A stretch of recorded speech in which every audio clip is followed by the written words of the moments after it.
Buen día. Saludos, saludos. Oh, pero yo estoy en el aire ya, Natanel, ¿cómo es la cosa? Saludos, muchas bendiciones. Aquí estamos, Voz para el Cambio. Hemos visto un programa muy movido con el tema de salud.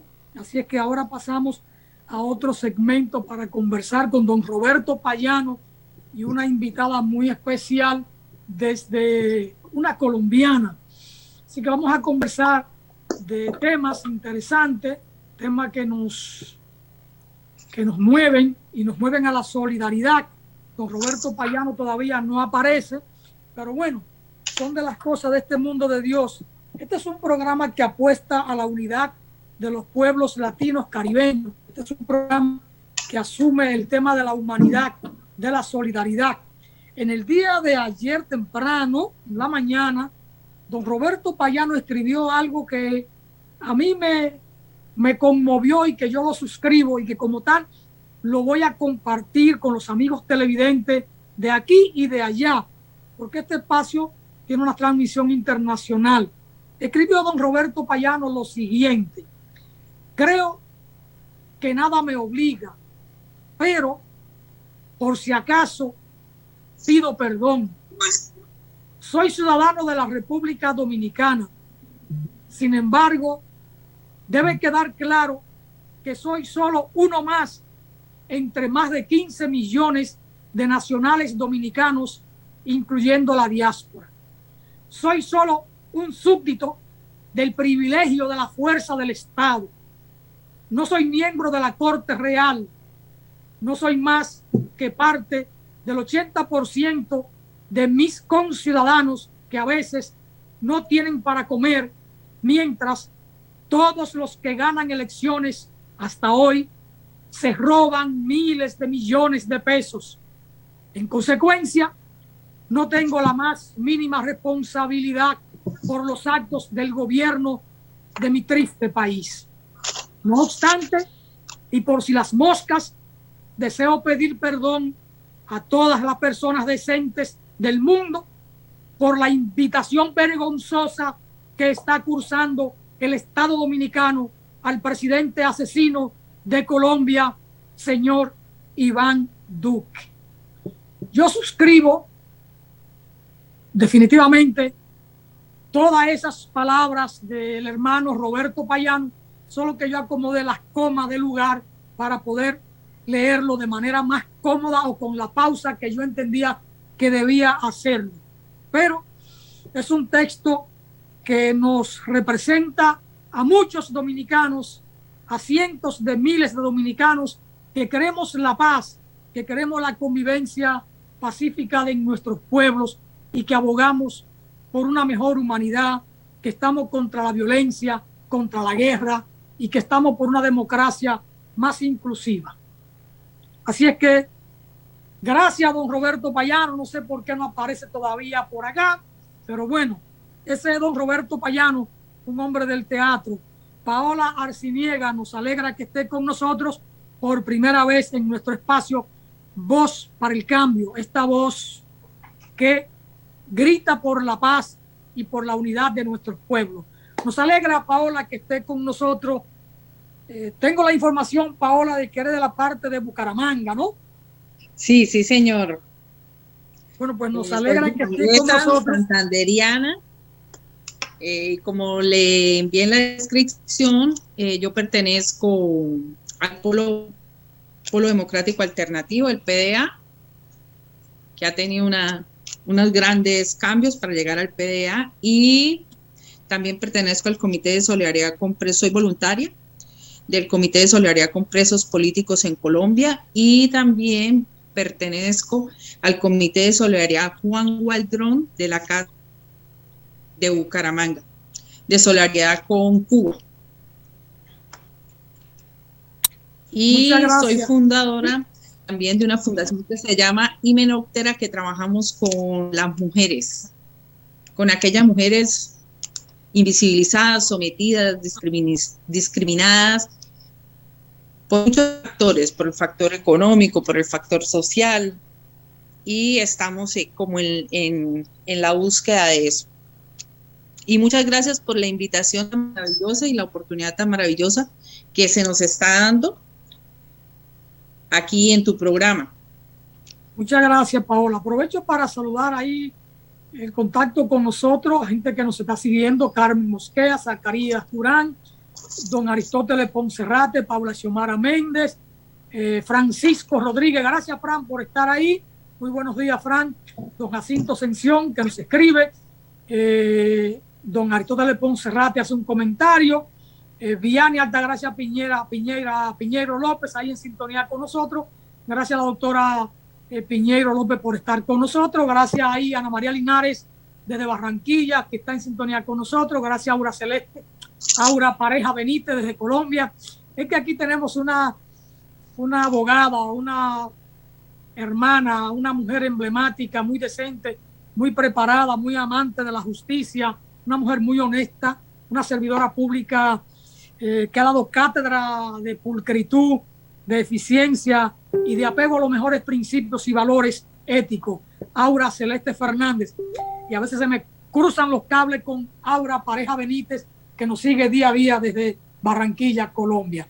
Bueno, don Roberto Payano no aparece, pero él vendrá.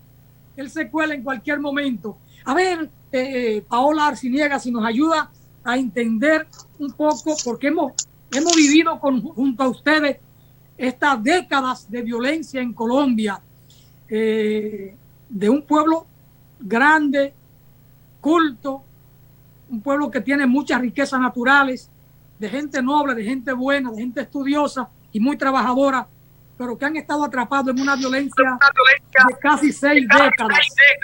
Don Roberto Payano, ahí, que ahora que trae el ruido. El ruido yo no lo tenía, don Roberto, usted que lo trae. Saludos, don Roberto. Pero yo no entiendo que cierre qué, no hay más nada abierto. Don Roberto, no tenía el feedback hasta que usted entró. Paola, a ver si nos ayuda a entender un poco los orígenes de este conflicto histórico que ha estado viviendo Colombia durante muchas décadas, y es un desgarramiento humano el que se vive en Colombia desde hace muchos años. Adelante, Paola. Bueno, querido, muchísimas gracias, Alfonso, por esa invitación, y al compañero Roberto Payano. Y lo que usted plantea, imagínese, los orígenes de nuestra historia ha sido amasada a punta de sangre. Después de que los criollos se lucha por la liberación para que los españoles salgan del territorio, ¿sí?, y nos dejen de una u otra forma gobernar, los criollos se suben al poder y precisamente ellos son los que siguen gobernando, pero el pueblo colombiano como tal nunca ha gobernado. El pueblo colombiano siempre lo han dividido o lo dividieron en el Partido Liberal y el Partido Conservador. El Partido Conservador en su gran mayoría ha mantenido el poder y el statu quo, acompañado de la Iglesia Católica, porque en Colombia en su gran mayoría su población es católica. ¿Qué ha sucedido en todo este trayecto? Que en esos gobiernos se hace muchísimo al campesinado, porque en esa época no podríamos decir que todavía estaba tan organizado ni los obreros ni el proletariado, pero el campesinado sí. Y el campesinado se vio evocado de una u otra forma a organizarse, a tomar las armas. En esa época se llamaban las autodefensas liberales. Una de las primeras que tuvimos fue la del compañero de los Llanos, se me pasa el nombre, que se organizan como autodefensas liberales para poder resguardar sus tierras. Porque ¿qué pasaba en ese tiempo? En ese tiempo, en los gobiernos conservadores, mataban los liberales y fuera de eso les quitaban sus tierras, les quemaban la cosecha, los asediaban, y al verse ya acorralados que no podían hacer nada, de una u otra forma empezó la guerra en el campo. Desgraciadamente en Colombia la guerra casi siempre se ha ido en el campo, por eso la gente en la ciudad no ha sentido tanto la guerra, sino de los años 80 hacia acá, que fue una guerra llamada de contrario, como la guerra que se vivía bipartidista.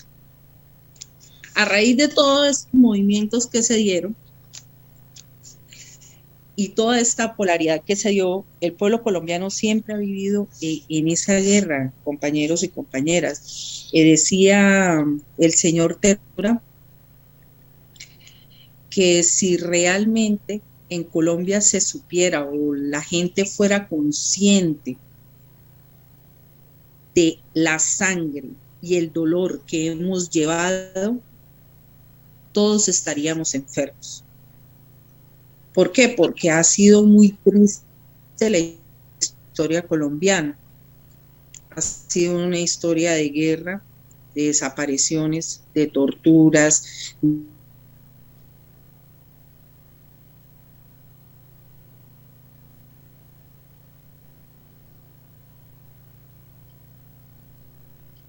Adelante, adelante. Guerrilleros, Colombia se dicen los historiadores, unos dicen que fueron 35, que Colombia tuvo 35 movimientos guerrilleros, otros que 12, bueno, ahí una disparidad de eso, pero de todos modos nacen muchos movimientos guerrilleros por regiones, porque pues Colombia es un país de regiones, y por ende, ahí mismo en las regiones empiezan a nacer movimientos guerrilleros. ¿Para qué? Para poder asegurar sus tierras, sus cosechas, cuidar sus mujeres, los muchachitos y el lugar donde se está.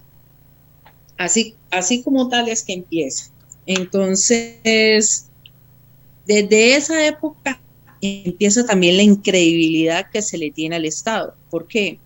Por el Estado visto desde los gobernantes, no el Estado visto como una colectividad que somos todos y todas. ¿Sí? Con instituciones, personas, no, sino el Estado visto desde los dirigentes, porque desde siempre se ha engañado y las instituciones han servido precisamente para eso. Los tiempos de elecciones siempre han sido un poco turbulentos. En Colombia no es la primera vez que los muertos salen a votar, ni en Colombia es la primera vez que los votos se pierden. Entonces, esto ya son prácticas antiquísimas que se han venido dando de una u otra forma dentro del pueblo colombiano, que la gente ya podríamos decir ¿cuál sería la palabra idónea para plantearla ahí? Como la normalizó. Entonces, la población ya, bueno, nos robaron, pero bueno, que siempre está esa, porque nunca se ha tenido credibilidad en esas instituciones, ni en la fiscalía, ni en las contralorías, en la registraduría, ni en mucho menos, dado que eso nunca ha servido realmente para ayudar ni reivindicar algunos derechos del pueblo. De ahí empieza toda esa desconfianza frente al aparato estatal, y la historia lo va mostrando, ¿no? En Colombia a medida de todos sus procesos. Por lo menos los primeros intentos de promover ideas socialistas en Colombia se remontan desde 1926, con la creación del Partido Socialista Revolucionario. Ese era el PSR, que fue calificado como el primer partido marxista del país, con un amplio escenario. ¿Por qué? Porque estaban reunidos los campesinos, los indígenas y estaban reunidos los obreros de la Confederación Obrera Nacional. Aquí empieza la gente a darse cuenta que es necesario empezar a organizarse en Colombia.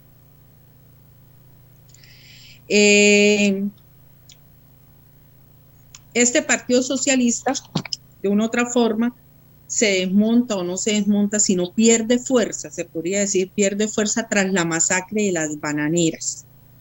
¿Por qué tras la masacre de las bananeras que ocurrió el 6 de diciembre de 1900? Que precisamente ahí se hace un paro de los trabajadores que le trabajaban a la Fruit Company era una compañía norteamericana que recogía banano en la zona del Urabá, en Colombia, y tenían sus trabajadores en unas condiciones muy deplorables. Primero, porque no los tenían con contratos fijos, sino eran contratistas determinados por labor. Segundo, porque se les pagaba en bonos. ¿Qué era pagar en bonos? O sea, ellos les daban y ellos tenían que comprar, le tenían que comprar a la misma empresa la carne, la ropa, todo se lo vendían y ellos se lo vendían en bonos. Entonces, la gente al verse abocada que casi nunca tenía dinero, que la situación era terrible porque a más trabajo, menos dinero, ellos empiezan una huelga desde el 11 de noviembre. Ellos ya habían hecho intento hacía 4 años atrás de hacer una huelga, pero como siempre, el gobierno, acompañado de los militares y acompañado de la misma compañía, pues disolvió aquella huelga. Esta huelga se pone un poco ya más pesada. Esa huelga se plantea que había más de 12.000 trabajadores. Algunos historiadores dicen que 10.000, otros que 12.000, pero la huelga se pone un poco caliente.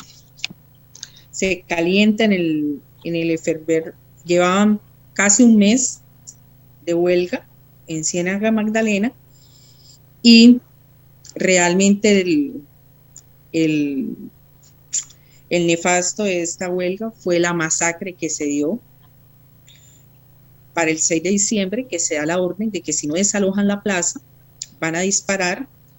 Otros dicen que nunca se dio la orden, que la primera bala la envió un norteamericano. De todos modos, ellos tenían un pliego de peticiones de 9 cosas fundamentales, que si hoy los revisamos, eran unas pequeñas cosas que se estaban pidiendo, eran muy mínimas comparado con lo que se ha podido llegar a conseguir. Claro que en este momento, haciendo un paréntesis, toda esa legislación laboral que se había conseguido a través de la sangre y la lucha de nuestros trabajadores y trabajadoras en Colombia, la ha venido desmontando el señor Uribe con todas aquellas reformas laborales, pensionales que se han venido otorgando en el país. Bueno, con ayuda de senadores y representantes a la Cámara en Colombia. Entonces, ahora, cuando... Yo tengo entendido que en todo este proceso hubo un punto de quiebre, lo del 48 con el Bogotazo, que incluso en ese momento estuvo Fidel para un encuentro estudiantil allí en Bogotá, ¿no? Es más, dicen que el día que matan a Jorge Eliezer Gaitán, Fidel y el Che estaban, pero no se conocían en ese momento. Es como el punto de quiebre, ¿no? Sí, esto pasa antes del 48, imagínate, estamos hablando que la masacre fue en el 28 y 20 años después es que pasa lo del Bogotazo. Pero mira ya las condiciones en las que estaba la gente protestando y exigiendo sus derechos por la condición en las que estaban, ¿sí? Sin hablar de otras que ya se habían hecho, como la huelga del caucho y todo eso por las condiciones infrahumanas en las que se tenía. ¿Qué pasa? Toda esta masacre sucede cuando está de presidente Miguel Abadía Méndez, del Partido Conservador. Por eso te digo que cuando se dividen los partidos de una u otra forma, cuando los conservadores siempre habían estado en el poder, habían sido más nefastos, porque los liberales también llegaban en censos, pero eran un poco más nefastos. Cuando sucede esta masacre, la única persona que saca a reducir a la plaza pública, pero no solo a la plaza pública, también se va a las entidades judiciales, es Jorge Eliezer Gaitán, que para muchos no es desconocido que él era abogado y era penalista y era un excelente orador, pero no con solo eso, él es el único, porque hay una mujer grandiosísima que es invisibilizada en muchos de sus espacios y es María Cano, la flor del trabajo. Era una mujer que agrupó, era una mujer de clase media alta, que agrupa a la población obrera y empieza a hacer la denuncia de la masacre de las bananeras. ¿Por qué? Para que entienda la gente, porque es que al principio se dice, mira, que los medios de comunicación, igual que el gobierno y todo, nunca han hecho nada suelto. Cuando sueltan la primera noticia dicen que solo mueren 9, y 9 eran los puntos de negociación de los compañeros que estaban negociando. Mire que era algo simbólico que votaron inmediatamente. Después dicen que no, que 47, después que... Pero de todos modos, algunos historiadores más juiciosos, otros menos juiciosos. Jorge Eliezer Gaitán sí en sus discursos siempre dijo que estábamos hablando de miles de personas, dado que en la plaza no solo estaban los trabajadores acompañados de sus familias, había mujeres, niños, niñas y adultos mayores que estaban acompañando. Si los huelguistas eran aproximadamente 10.000, 11.000 trabajadores, ¿cuántas personas estaban realmente? El número hoy todavía no se sabe, como muchos de los crímenes en Colombia que todavía hoy no se han podido esclarecer. ¿Sí? Entonces, ¿quién empieza a hacer este trabajo de visibilización con la masacre de las bananeras? Jorge Eliezer Gaitán, que 20 años después viene y lo mata. ¿Quién? Lo mata esa misma oligarquía plutocrática, liberal y conservadora, porque se dieron cuenta que realmente la gente iba a elegir a Jorge Eliezer Gaitán y que Jorge Eliezer Gaitán en ese momento tenía mucho poder, porque Jorge Eliezer Gaitán, esa no era la primera vez que se lanzaba, esa era la tercera vez que se lanzaba como candidato a la presidencia, cuando lo matan en el 48, pero ahí fue donde ya le vieron opción real de llegar al poder. Entonces, al ver esa opción real, ¿qué hace el Estado, como siempre lo ha hecho en Colombia? Lo elimina. Sí, te sigo. ¿Sí? Sí, sí. Bueno. Ya después de todo esto del año 1928, en 1930, se retoma como Partido Comunista, se empieza nuevamente a reorganizar. Las fuerzas que quedaron, las fuerzas se empezaron a organizar y ya se hacen llamar Partido Comunista. Ya vienen también con la influencia, como decían en los periódicos aquí en Colombia, bolchevique. Entonces ya en Colombia se empieza a organizar, ya se habla del Partido Comunista, la gente empieza a vincularse en el partido, todos aquellos que se llaman de izquierda. En Colombia, ¿quién llaman de izquierda? Sencillito, a todas aquellas personas o grupo de personas o espacios que defiendan los derechos de los trabajadores, los derechos de los campesinos, el derecho a una educación digna y el derecho de los estudiantes y la reivindicación de todos los derechos de las personas, de los ciudadanos y ciudadanas. Entonces, si usted en Colombia habla de eso, usted ya es de izquierda, ya está marcado de izquierda, a pesar que muchos compañeros de izquierda no lo reconozcan como tal, pero bueno. Eso pasa en toda América Latina. Todo el que es contestatario al sistema o al statu quo es señalado de izquierda como una manera de descalificarlo, estigmatizarlo y todo. Estigmatizarlo, descalificarlo.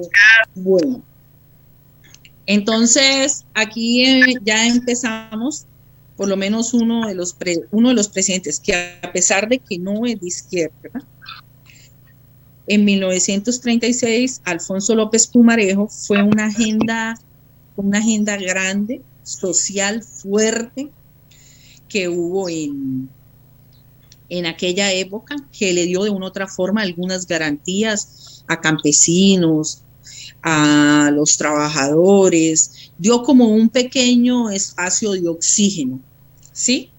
Ahí hasta la misma gente del Partido Comunista pudo organizarse, tuvo espacios, Entonces, Alfonso López Pumarejo dio como un espacio de oxígeno a la población colombiana para poder... Dime.